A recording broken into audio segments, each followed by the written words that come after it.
Gonzales is a retired PNP personnel or a dismissed PNP personnel? He was dismissed, sir. He was dismissed. Pinoprotektahan siya, baka sipain siya dahil sa ginawa niya. Possible, sir? Pero kung tinanggal na siya, good for him. We have our CCTV in our office. And makikita po natin doon na hindi under duress yung siklista at hindi po siya pinilit na makipag-ayos doon kay Mr. Gonzales. Doon sa pagtap ng kwan, doon sa bubong, it caused a dent. Yes, Your Honor. Hindi, ang lakas pala ng siklista. Magiging siklista na rin ako kung ganun ako kalakas. Ang dihado sa tingin mo. Ordinary course of things, iho. Dihadong-dihado yung biker. Kaya nga ako nagtataka, siya pa ang nagbayad ng 500 pesos. O, sinabi ba akong pinersa niyo siya? Wala naman. Please do not put words into my mouth. Magandang araw sa atin lahat mga kababayan. Todo dagok ngayon ang inabot ni Mr. Willie Gonzales dahil sa kanyang maling aksyon. Ito ang panunutok at pananakit sa isang siklista na kung saan ito ay nag-viral sa social media. Maraming batikos ang inabot ni Mr. Willie Gonzales at halos lahat na ating mga kababayan ay sumabog sa galit lalo na nung makita nila na tila ba pinoproteksyonan pa ng pamunuan ng Quezon City Police District ang kamalian na ginawa ni Mr. Willie Gonzales. At dahil dyan ay gumawa na rin ng aksyon ang ating mga kongresista. Ito ay nagkaroon nga ng Senate inquiry patungkol sa mga pangyayari. At nais ngayon paimbestigahan ni Congressman Dan Fernandez at ni Congressman Acop itong retirement umano ni Mr. Willie Gonzales. Ito ba ay retirement talaga o ang nangyari ay dismissal sa kanyang trabaho? Nakuha ba niya ang kanyang retirement benefits? Dahil kung mapatunayan o mano na na-dismiss ito sa kanyang pagiging pulis, ay posibleng ibabalik niya ang perang kanyang nakuha mula sa kanyang retirement. At hindi lang yan mga kababayan po natin, dahil posibleng kasuhan o mano itong si Mr. Willie Gonzales ng sangkatutak at patong-patong na kaso. Matandaan po natin na binawi na ang lisensya ng kanyang mga armas. At hindi lang po yan, ay pinatawag din ito ng LTO, ngunit hindi ito sumipot sa pagdinig sa LTO. Ang nagpakita ay ang kanyang anak. At dahil sa tila ba ay pinoteksyonan ito ng ilang kapulisan po natin na dati niya umanong mga kaibigan, ay nais ngayon ni Congressman Acop na dapat paimbestigahan ito at mananagot ang pulis na naging bias pabor kay Mr. Willie Gonzales. In relation to the issuance of LTOF to Willie Gonzales, di ba sa a month ago, may lumabas na issue, may 5 pulis na suspended, discharged because nagbebenta sila ng neuro result. Lumabas yan, di ba? At the outset, I would like to laud General Torre for placing the organizational interest over and above his personal interest by resigning from his post because of the flack that the organization is receiving. So, according to the chairman, it's good. But please allow me, Mr. Chair, to ask some questions. May I know whether Mr. Gonzales is a retired PNP personnel or a dismissed PNP personnel? Who would be able to answer that? Kasi kanina, retired, dismissed. So may I know whether Mr. Gonzales is a retired PNP personnel or a dismissed PNP personnel? He was dismissed, sir. He was dismissed. Yes, sir. I would like to, I have here on record, he was dismissed when?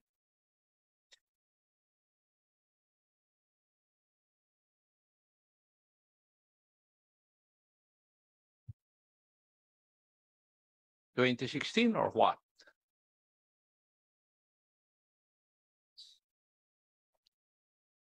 (2018), sir. 2018. So doon siya na-dismissed. But he never retired or he never was retired. Actually, this morning, sir, I conducted my own investigation with the PRBS, and I already sent them a notice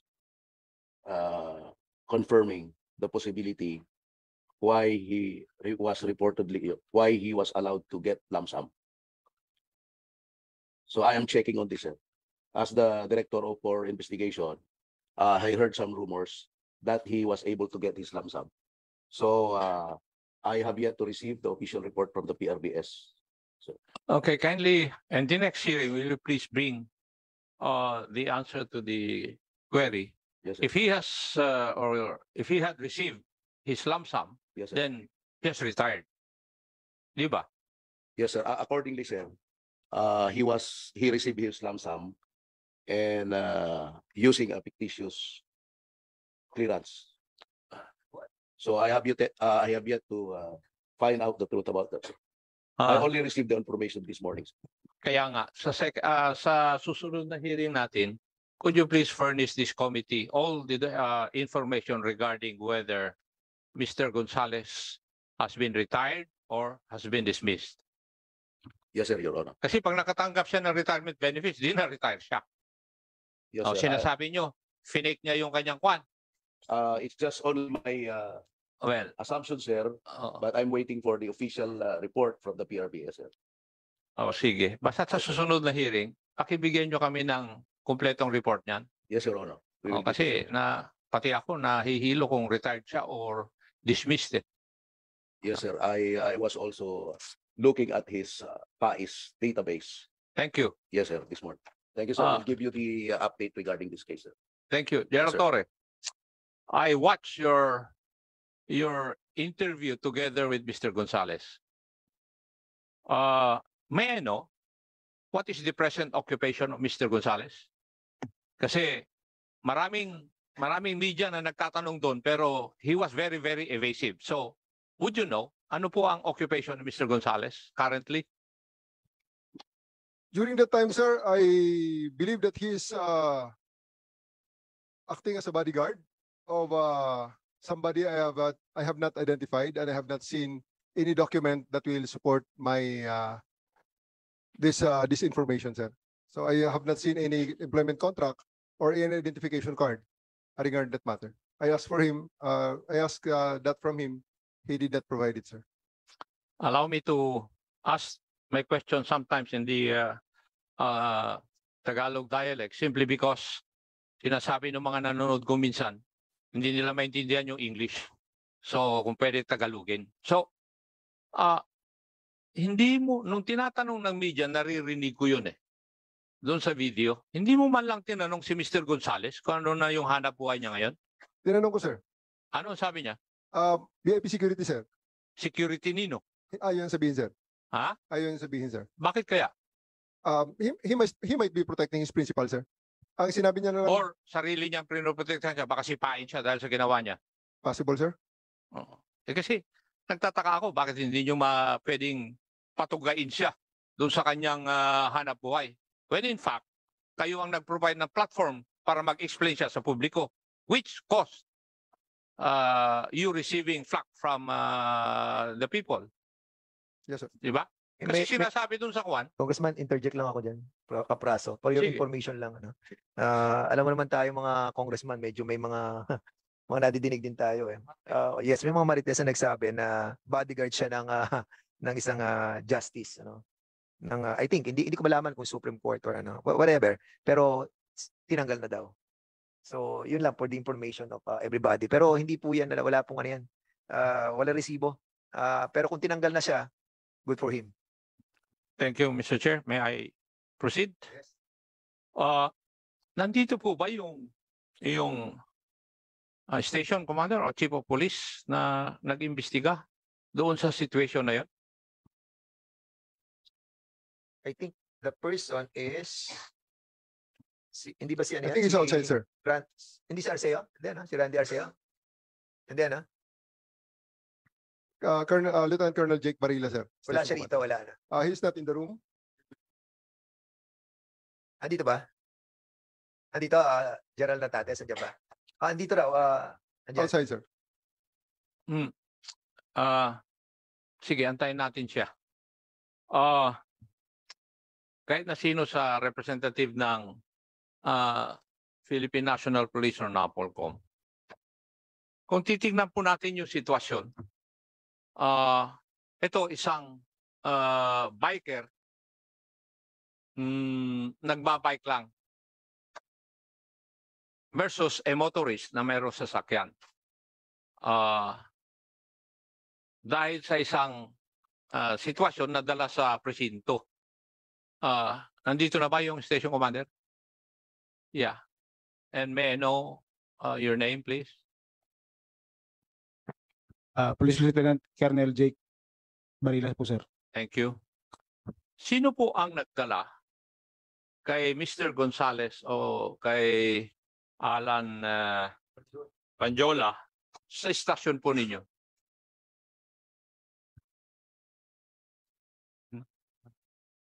Sila Patrolman Murillo po, sir. Patrolman Murillo. Murillo. Yung crew po ng aming mobile patrol. So sila ang nandun doon sa incident area.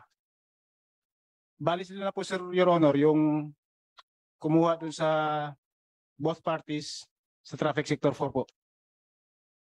I beg your pardon, could you please repeat your answer?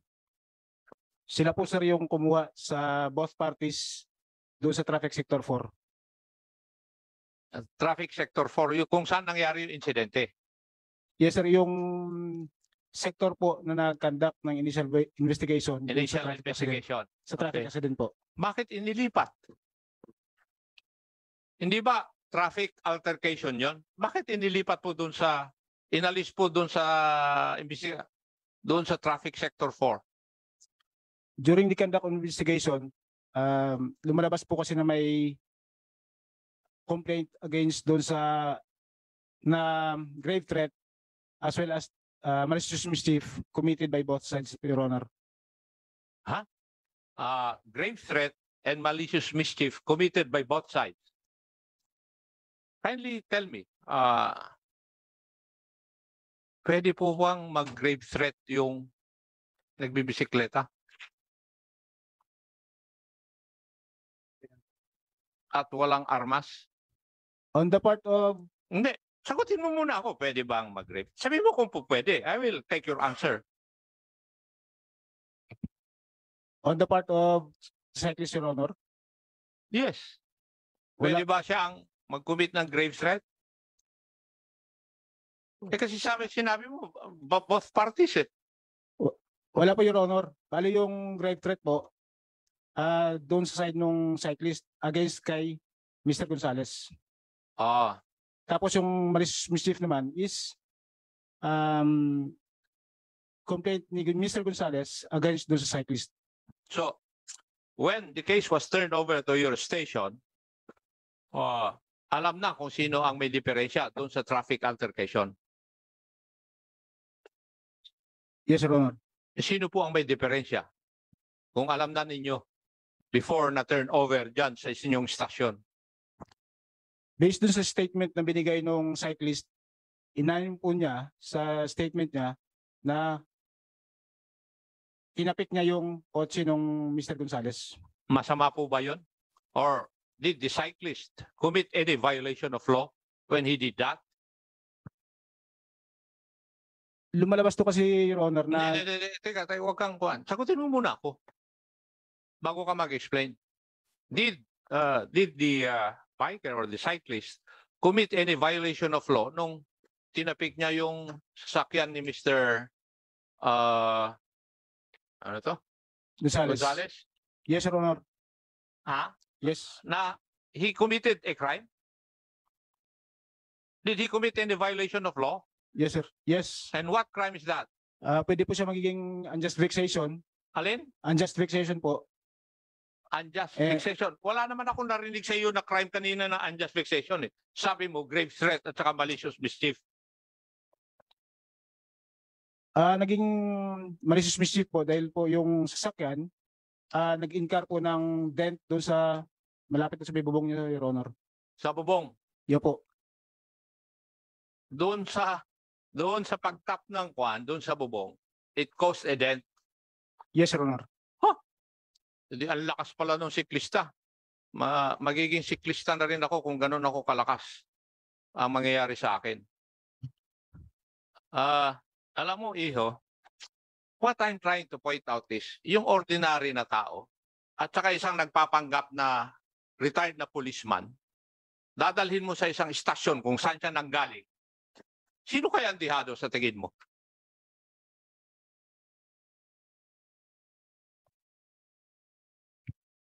Yun ang gusto ko ipakita sa inyo eh.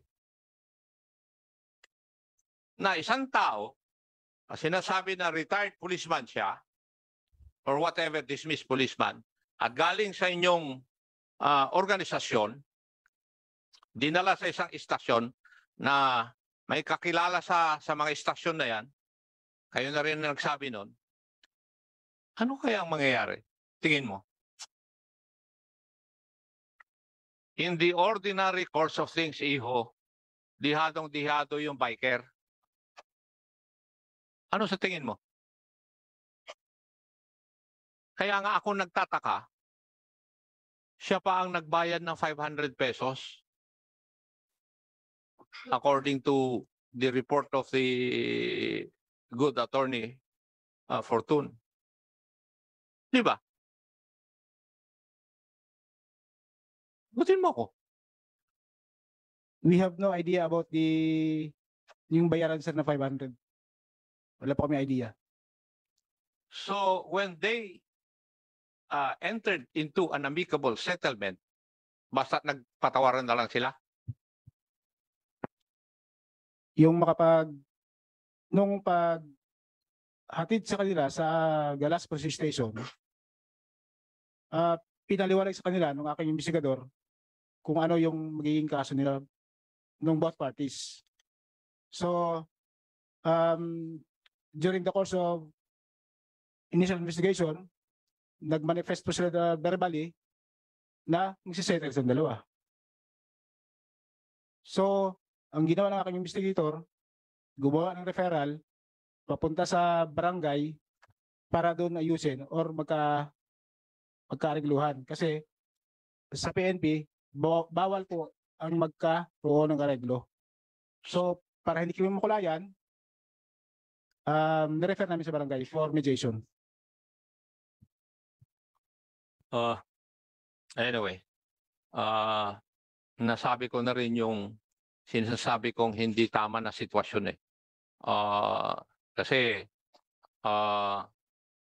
kayo na rin ang nagsabi na dihado yung siklista pag ang kaharap niya ay may baril na sa loob ng police station at saka nakasama pa niya yung mga nandun. You know, kung titingnan po natin yung siklista, kaya ayaw niyang i-avail yung services ni Attorney Raymond Fortune. Alam mo ang sabi niya, tingin ko, sa isip lang niya, ay liliit yung mundong kinagalawan niya. Kung titingnan po niyo yung simpleng tao, ayaw niya ng trouble. Hindi ba dapat kayo na naka-uniforme ang titingnan po ninyo kung sino po ang nasa tama. At sa tingin ko, mukhang nasa tama yung siklista eh. May I, sir? We have our CCTV in our office and makikita po natin doon na hindi under duress yung siklista at hindi po siya pinilit na makipag-ayos doon kay Mr. Gonzales. Wala naman akong sinasabing ganun eh. Di ba? May sinabi ba akong pinersa niyo siya? Wala naman ah. Did I? Ang sinasabi ko lang, kung isang tao na isang siklista, ang makakaharap niya sa police station ay isang dibaril at kasama ng mga pulis na nandun dati, sino ang dihado? Yun lang naman sinasabi ko eh. Hindi ko naman sinabing pinersa ninyo. Please do not put words into my mouth. Di ba? Kasi madalas na nangyayari yan eh. It has been done during my time, and I think it's still being done now. Mr. Chair, marami po salamat. Okay. Okay, thank you so much, Congressman Acop. We're about to wrap up. Meron lang akong nabasa dito that was submitted to us by Attorney Fortuna, with regards to dun kay Willie Gonzales. Na nagkaroon pala ng decision on July 24, 2006 na dismiss siya. And thereafter, nag-MR siya noong 2012. Nung mag-MR siya ng 2012, nag-decide ang yes, oo, one rank lower. Ang tanong ko doon, paano yung kanyang after reaching the age of 56? So magkano totally nakuha niya? Buo nakuha niya? Oh, yeah. General Actually, sir, he reportedly retired early in 2016, and then he was dismissed when he was already retired in 2018. So, sandali. Nag-retire siya ng 2018. 16, sir. 2016. Yes, sir. And then he was able to get his retirement, Yes, sir. Reportedly, yun po yung pinapacheck ko ngayon, sir, that he got his lump sum. Pero hindi fictitious dahil nakuha niya yung kanyang lump sum using his the same name. Yes, sir. Oh, so a while ago you were saying na fictitious yung ginamit niya kaya niya nakuha yung lump sum Allegedly, niya. sir, my suspicion. Suspicion. Gumamit siya ng... Pero clear lang naman, madali namang yun, General. Yes, sir. Sasabihin mo lang naman kung nag-retire siya noong 2016 Yes, sir. using his own name Yes, sir. dahil siya nagkaroon ng final dismissal nung In 2018. 2018. Yes, sir. The problem now, sir, he should have retired. Nabigyan na makakahingi siya ng pera kasi may pending case siya. Kaya So nga, ngayon, may nag-anak na po yung question. oo. Yun So po in yung other words, inimbestigahan namin, sir. Basically, General, ang sinasabi mo dito, so nabigay yung lump sum Yes, sir. na kanyang retirement, tapos nagkaroon ng decision noong 2018 about the dismissal niya. Dismissal niya of So- the previous case, sir. So, basically, dapat ibalik niya yung pera na nakuha niya. Yes, sir. Yun po yung pinupurso namin na sir. Ayan. So, dapat ibalik niya yung pera. Yes, So, sir. nakita natin dito that, kita natin yung mga ginagawang kalokohan nung maswerte si Willie Gonzales dahil we only have like today our last hearing. Actually,